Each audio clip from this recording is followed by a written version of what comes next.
Have you ever felt controlled by someone else's words or actions? You think you're strong, but then one comment, one action, shatters your peace and pulls you into chaos. Here's the question. Are you tired of letting others dictate your emotions? What if I told you there's a way to become untouchable, mentally and emotionally? If you're ready to watch this to the end and gain the tools to reclaim control over your life, type "Control starts within" in the comments below. Let's see who's truly ready to change. Now buckle up, because this will hit deeper than you expect, and it will change everything.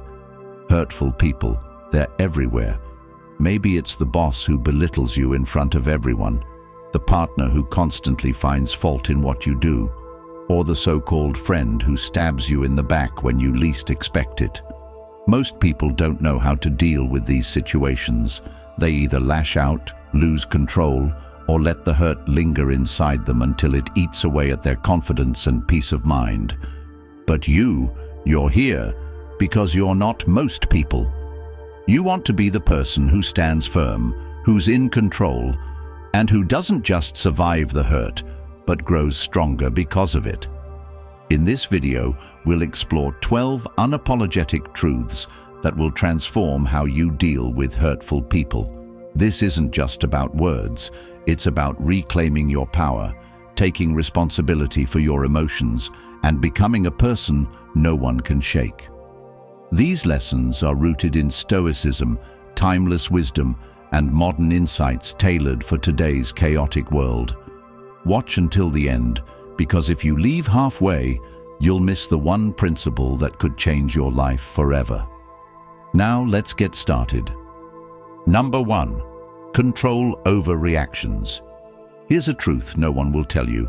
The moment you let someone's actions or words dictate how you feel or behave, you've handed over your power. Think about it. How many times have you snapped at someone in anger, only to regret it later? That's because reacting in the heat of the moment is like pouring gasoline on a fire. It burns everything in its path, including you. Imagine you're at work, and your boss criticizes your performance in front of your team. Your gut instinct is to argue, defend yourself, or even lash out. But here's the kicker. When you react, you validate their control over you. Now, think of an alternative. Instead of reacting, you pause, you breathe, you calmly say, "I'd like to discuss this in private when we both have time." What have you done? You've regained control over the situation, you've shown composure and maturity, and most importantly, you've shifted the power dynamic. Here's the principle. Reaction is emotional, it's impulsive. But response is deliberate, it's calculated, it's power in its purest form. When you master your reactions, you master yourself. And when you master yourself, the world can throw its worst at you, and you'll still stand tall. Mastering your reactions doesn't mean suppressing your emotions. It means understanding them. If someone insults you, you don't ignore the sting. You acknowledge it. You feel it. And then you decide how to use that emotion. Does it fuel your growth, or does it fester into bitterness? The choice is yours. This is the foundation of emotional strength. Controlling your reactions doesn't mean being a robot. It means being a master of your inner world. Number 2, why ignoring is power. Here's the second truth that will change your life. Ignoring isn't weakness. Most people think that by responding to every insult, every jab, every provocation, they're showing strength. But in reality, they're showing insecurity. Think about this. When you react to someone's negativity, you're giving them exactly what they want. Your attention, your energy, your focus. And here's the hard pill to swallow. Most people don't deserve any of those things. Let me give you an example. Imagine you're in a relationship, and your partner makes a sarcastic comment about something important to you. Most people would bite back. They'd argue, escalate the situation, and turn it into a full-blown fight. But what if instead you chose silence? Not the kind of silence that's passive-aggressive or meant to punish the other person, but a calm, deliberate silence. A silence that says, I won't engage in this negativity because it's beneath me. You see, when you ignore someone's attempt to provoke you, you're sending a powerful message. You don't have control over me. Silence forces people to sit with their own behavior. It's like holding up a mirror and making them confront their actions. And let's be honest, most people can't handle that kind of accountability. Now, this doesn't mean you ignore everything. There's a difference between ignoring what's petty and addressing what's important. If someone crosses a boundary, you don't let it slide. You address it with clarity and firmness. But if someone's just trying to get under your skin, ignore them. Let their words hang in the air unanswered. Because here's the reality.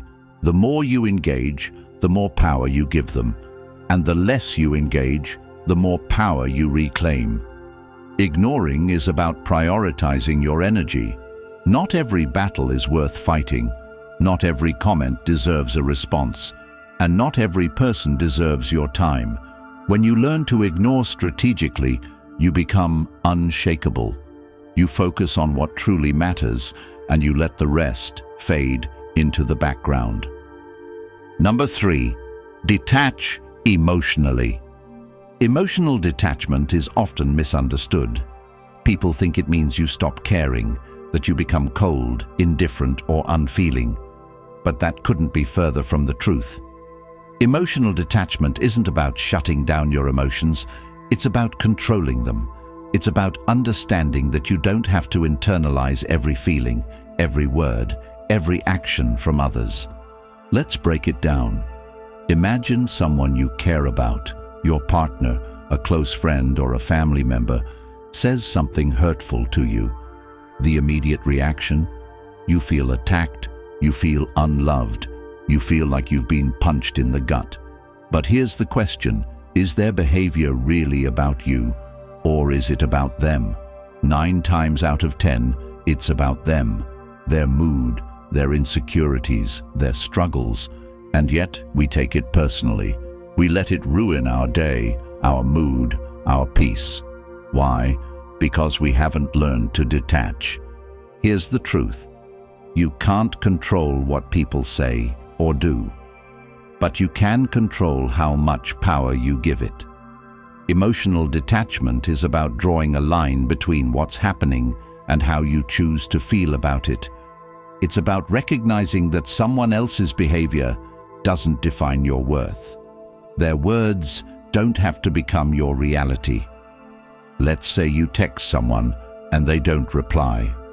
The old you might spiral into thoughts like, they're ignoring me, they don't care about me, what did I do wrong? But the detached you says, their response or lack of it is their choice.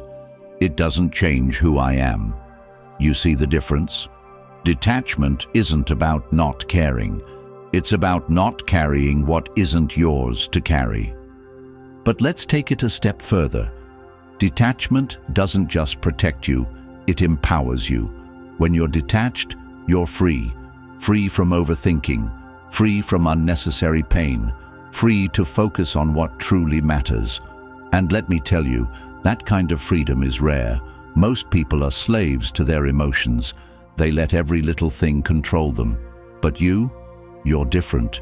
You're learning to control yourself.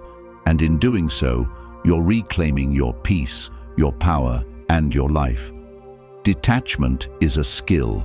It takes practice. It takes awareness. But once you master it, you'll wonder how you ever lived without it. You'll stop letting others dictate your happiness. You'll stop taking things personally. And you'll finally experience the kind of inner peace that can't be shaken by anyone or anything. Number 4, understand the source of their behavior. Here's a brutal truth you might not want to hear. Most of the time when someone is hurtful toward you, it has nothing to do with you. It's not about your flaws, your mistakes, or even your behavior. It's about their own internal struggles. Hurt people hurt people. It's as simple as that. But here's the challenge. When someone lashes out at us, it feels personal. We think, what did I do wrong? Why do they hate me? What's wrong with me? And just like that, we hand over our peace of mind to someone who probably doesn't even deserve it. Let me paint a picture for you. Imagine a co-worker constantly undermines you during meetings. Every time you present an idea, they shoot it down with sarcasm or criticism. Your instinct might be to take it personally, to believe their words reflect your competence or value. But let's flip the script. What if their behavior has nothing to do with your abilities? What if their actions are rooted in their own insecurities? Maybe they feel threatened by your talent or resentful of your success. Suddenly, their behavior isn't about you, it's about them. The same principle applies in personal relationships. Let's say your partner accuses you of being distant, even though you've been doing everything to show you care. Instead of jumping to defend yourself, step back and ask, what's really going on here? Often, their accusations stem from their own fears. Maybe they're afraid of losing you, or maybe they're projecting their own struggles onto you. When you understand this, you stop reacting to the surface-level drama and start addressing the deeper issues. But here's the key: understanding someone's behavior doesn't mean excusing it. Just because someone's actions stem from their own pain doesn't make it acceptable. You can have compassion for their struggles without tolerating their mistreatment. When you separate their issues from your identity, you gain clarity. You see their behavior for what it is, a reflection of their inner world, not yours. And that clarity, that's freedom. Next time someone tries to bring you down, pause. Instead of reacting, ask yourself, what's really behind their behavior? You might find that their words lose their power, because when you understand the source of their actions, you stop taking them personally. And when you stop taking them personally, you reclaim your peace. Number 5, define your boundaries. Here's where most people fail. They don't have boundaries. They let others walk all over them, disrespect their time, and dictate their lives. Why? Because they're afraid of confrontation.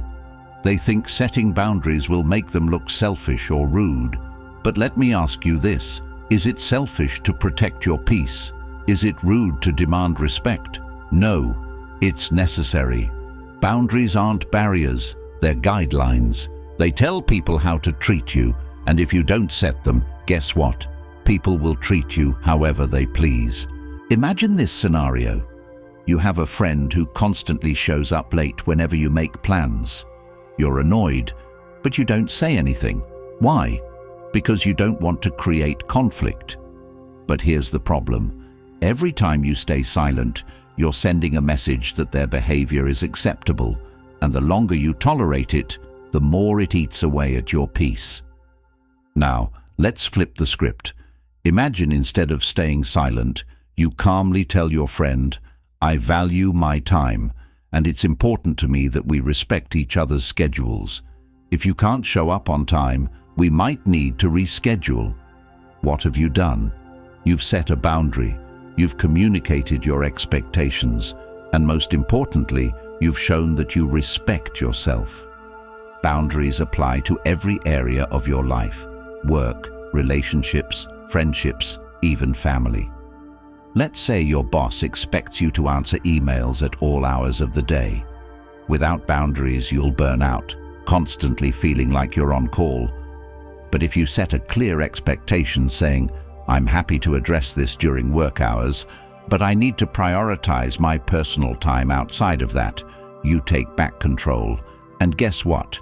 People respect those who respect themselves. But let me make this clear. Boundaries aren't about controlling others. They're about controlling what you tolerate.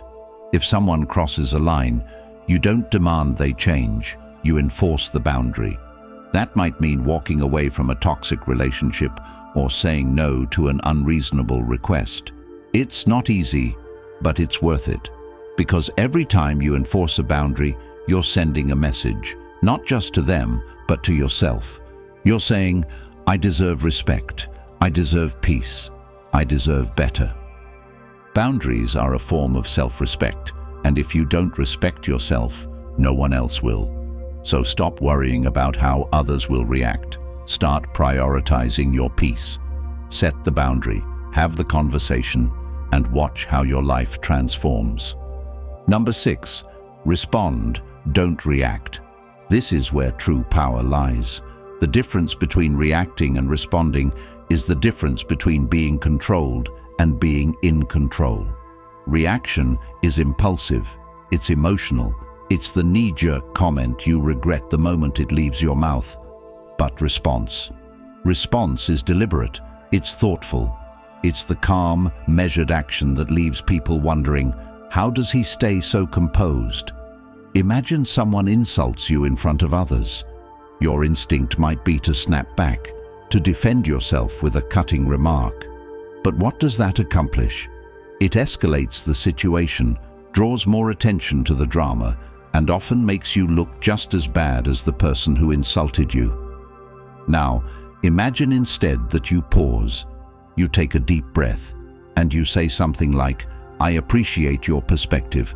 Let's discuss this privately. What have you done?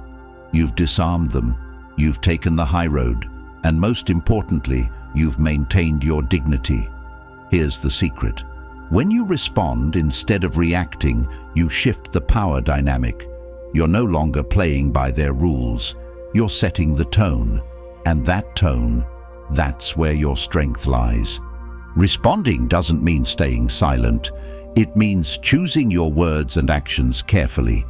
It means asking yourself, what outcome do I want from this situation? And then acting accordingly. Let's apply this to relationships. Imagine your partner accuses you of something unfair. Reacting might look like yelling, arguing, or defending yourself aggressively. But responding? Responding looks like saying, I hear your concern. Let's talk about what's really going on. It's not about avoiding the conflict. It's about addressing it with clarity and purpose. And when you do that, you're not just resolving the issue, you're strengthening the relationship. Responding instead of reacting isn't easy. It takes practice. It takes self-awareness. It takes the ability to pause and reflect, even when your emotions are screaming at you to react. But here's the reward. Every time you respond instead of reacting, you're building a habit of strength. You're training yourself to stay calm under pressure. And over time, that calm becomes unshakable. The next time someone tries to provoke you, remember this. Reacting is their win. Responding is yours. Take a breath, pause, and then act, not out of emotion, but out of purpose. Because when you master the art of responding, you master the art of life. Number 7, the art of walking away. Walking away is often the strongest move you can make. We're conditioned to believe that staying and fighting, proving our point, or trying to fix things is what strength looks like. But in reality, knowing when to walk away, whether it's from a toxic argument, relationship, or situation, is one of the most powerful skills you can master. Picture this. You're in the middle of a heated argument with someone who refuses to see your perspective. You're frustrated, raising your voice, trying to get through to them. But no matter what you say, they're not listening. They're just waiting for their turn to talk. What happens next? The argument escalates, emotions run high, and by the end of it, you're drained, they're angry, and nothing gets resolved. Now, imagine a different scenario. You sense the conversation heading in a toxic direction. Instead of feeding into the negativity, you pause. You say, "This isn't productive. Let's revisit this later when we're both calm." Then you leave. What have you done? You've taken control. You've removed yourself from the chaos. And in doing so, you've protected your peace. Walking away doesn't mean you're weak or afraid of confrontation. It means you value your time, energy, and mental well-being too much to waste them on battles that can't be won. Think about it. How many arguments have you had in your life that actually led to meaningful change? Probably very few. Most arguments are just emotional power struggles, and the only way to win is not to play. Walking away isn't just about arguments. It applies to relationships, jobs, and even habits that no longer serve you. Staying in a relationship where you're disrespected or undervalued isn't loyalty. It's self-betrayal. Remaining in a job that drains your energy and crushes your spirit isn't responsibility. It's fear. And holding on to habits that keep you stagnant isn't comfort. It's self-sabotage. Walking away is about knowing your worth. It's about refusing to settle for less than what you deserve. And yes, it's hard. It's painful. But here's the thing. Every time you walk away from something toxic, you create space for something better. You open the door to opportunities, relationships, and experiences that align with who you are and where you want to go. Next time you find yourself in a situation that's draining your energy or undermining your peace, ask yourself this: is this worth my time and effort? If the answer is no, walk away. You owe it to yourself. Number 8. Harness emotional intelligence. Emotional intelligence isn't just a buzzword. It's a superpower. It's the ability to understand, manage, and leverage your emotions in a way that benefits you and those around you. But here's the catch. Most people confuse emotional intelligence with being overly nice or suppressing their feelings. That's not emotional intelligence, that's emotional avoidance. True emotional intelligence is about using your emotions strategically. Let's start with understanding your emotions. Imagine someone makes a sarcastic comment about you in a group setting. Your first reaction might be to feel hurt or angry. That's normal. But emotional intelligence kicks in when you pause and ask yourself, why am I feeling this way? What's really triggering me? Maybe it's not just their comment. It's a deeper insecurity you've been carrying. Recognizing that is the first step toward mastering your emotions. Now let's talk about managing your emotions. Most people let their feelings control them. They lash out in anger, shut down in sadness, or overreact in anxiety. But here's the truth. Your emotions are like a fire. They can warm you or burn you, depending on how you handle them. Emotional intelligence is the skill of channeling your emotions constructively. Instead of snapping back at someone who offends you, you respond with calm confidence. Instead of letting fear paralyze you, you use it as motivation to prepare and act. Finally, leveraging your emotions is where the real power lies. Emotions are energy. They can drive you to achieve incredible things if you know how to harness them. Think of anger. It's often seen as a negative emotion, but it can be a powerful force for change. When used correctly, anger can fuel your determination to stand up for yourself, to push through challenges, or to demand better for your life. The key is not to let the emotion control you, but to control how you use it. Emotional intelligence also applies to how you interact with others. Imagine you're in a difficult conversation with someone who's upset. Most people would either shut down or become defensive. But someone with high emotional intelligence listens, empathizes, and navigates the conversation with care. They ask questions like, "What's really bothering you?" or "How can we solve this together?" That's how you build trust and respect, even in tough situations. Remember this. Emotional intelligence isn't about being emotionless. It's about being in control of your emotions instead of letting them control you. It's about using your feelings to serve you, not sabotage you. And once you master this skill, you'll find that no matter what life throws at you, you'll face it with strength, clarity, and resilience. Number 9, be unshakable.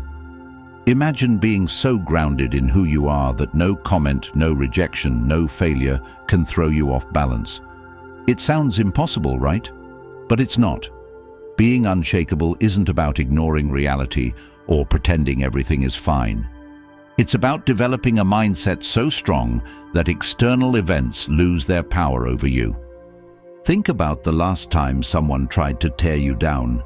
Maybe it was a coworker spreading rumors, a partner criticizing you, or even a stranger making a rude comment online.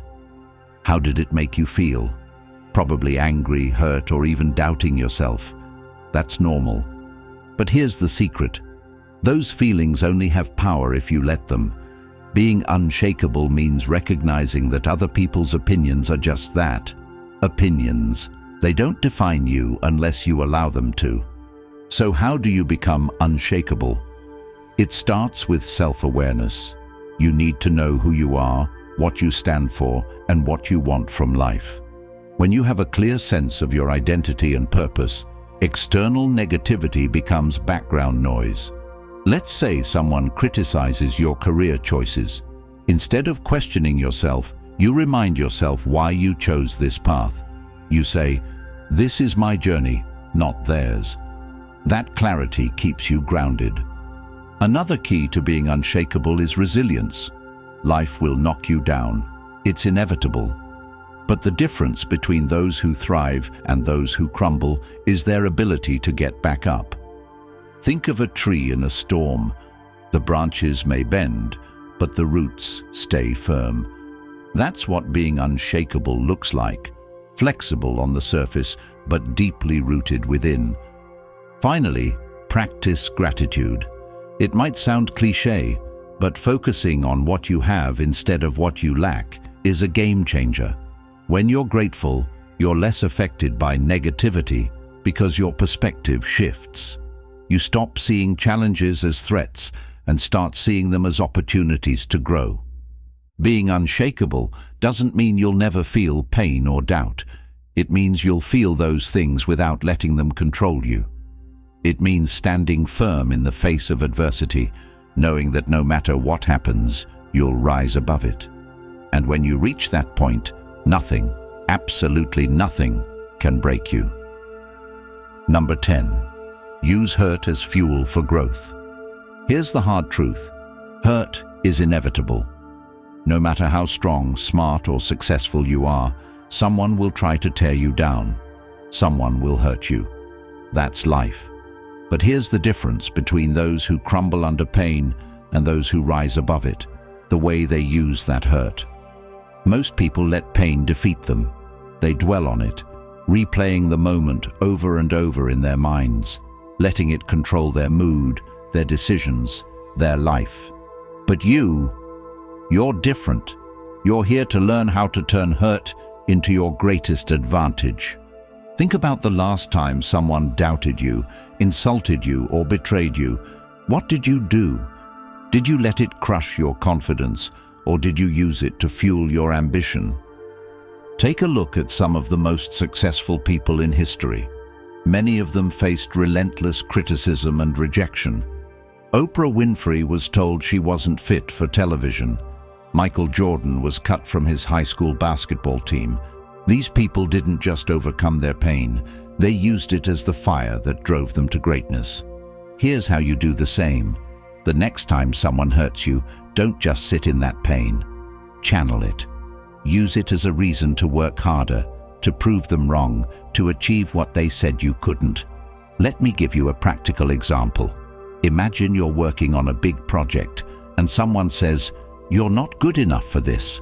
Instead of arguing, you let those words fuel your focus. You put in extra hours. You refine your skills. And when you succeed, you don't just prove them wrong. You prove to yourself what you're capable of. But here's the key. Using hurt as fuel doesn't mean living for revenge. It's not about proving them wrong for their sake. It's about proving yourself right. It's about recognizing that every insult, every setback, every rejection is an opportunity to grow stronger. It's about taking what was meant to break you and turning it into the foundation for your success. Next time someone tries to tear you down, remember this. Hurt is just energy. You decide how to use it. Will it destroy you or will it drive you? The choice is yours. And if you choose growth, there's nothing you can't achieve. Number 11. Command respect through your actions. Respect isn't something you can demand. It's something you earn. And you earn it not through words, but through actions. Here's the mistake most people make. They think being loud, aggressive, or domineering will make others respect them. But that's not respect. That's fear. True respect comes from showing strength, consistency, and integrity in everything you do. Let's start with the basics. If you want people to respect you, you need to respect yourself. This means setting boundaries, keeping your promises, and holding yourself to a high standard. For example, if you tell someone you'll show up at 8 a.m., you don't roll in at 8:15. If you commit to a goal, you don't quit halfway because it got hard. Every time you keep a promise to yourself or to others, you're building respect. And over time, that respect becomes unshakable. Now let's talk about relationships. Whether it's with a partner, a friend, or a colleague, people will only respect you as much as you respect yourself. If you tolerate disrespect, whether it's someone talking down to you, ignoring your boundaries, or taking advantage of your kindness, you're teaching them that it's okay to treat you that way. But if you address the behavior calmly and firmly, you're setting a standard. You're saying, I won't accept anything less than respect. But here's the catch. Commanding respect isn't about being perfect. It's about being consistent. People will respect you not because you never make mistakes, but because you own up to them when you do. Imagine you're leading a team and you make a decision that turns out to be wrong. Instead of blaming others, you take responsibility. You say, that's on me, here's how we'll fix it. That kind of accountability isn't weakness, it's strength, and it earns respect. Remember this, respect is a two-way street. If you want others to respect you, you need to show respect to them. This doesn't mean tolerating bad behavior. It means treating people with kindness, fairness, and dignity, even when you disagree with them. Because at the end of the day, respect isn't about control, it's about connection. And when you build that connection, you build influence. Number 12. Mastering the long game. Life isn't a sprint, it's a marathon. And if you want to win, you need to think long-term. Most people get caught up in the moment. They want instant gratification, immediate results, and quick fixes. But the truth is, anything worth having, success, respect, happiness, takes time. It takes patience. It takes discipline. Think about the people who've wronged you. Maybe it's a boss who underestimated you, a partner who disrespected you, or a friend who betrayed you. Your first instinct might be to seek revenge, to prove them wrong, to show them what they've lost. But here's the thing, revenge is short-sighted. It might feel good in the moment, but it rarely solves anything. The real win? Building a life so fulfilling, so extraordinary, that their actions become irrelevant. Let's talk about success. Imagine you're working toward a big goal and someone tells you you'll never make it. You could spend your energy arguing with them, trying to convince them otherwise. Or you could stay silent, put your head down, and focus on the work. And when you finally achieve that goal, you won't just have the satisfaction of proving them wrong, you'll have the satisfaction of knowing you didn't need their approval in the first place. The long game isn't just about success, it's about peace. It's about choosing to invest your energy in things that truly matter, rather than wasting it on petty conflicts or temporary victories. It's about recognizing that your time is your most valuable resource and using it wisely. Because here's the truth. Every moment you spend chasing revenge, engaging in drama, or dwelling on negativity is a moment you'll never get back. So how do you master the long game? Start by setting clear goals. Know what you want, why you want it, and what steps you need to take to get there. Then, focus on progress, not perfection. Celebrate small wins, learn from setbacks, and most importantly, stay consistent. The road to success is rarely smooth, but if you stay the course, you'll get there. Finally, remember this. The long game isn't just about winning, it's about becoming the best version of yourself. It's about building a life that reflects your values, your strengths, and your purpose. And when you do that, nothing else matters. Because at the end of the day, the best revenge isn't getting even, it's getting better.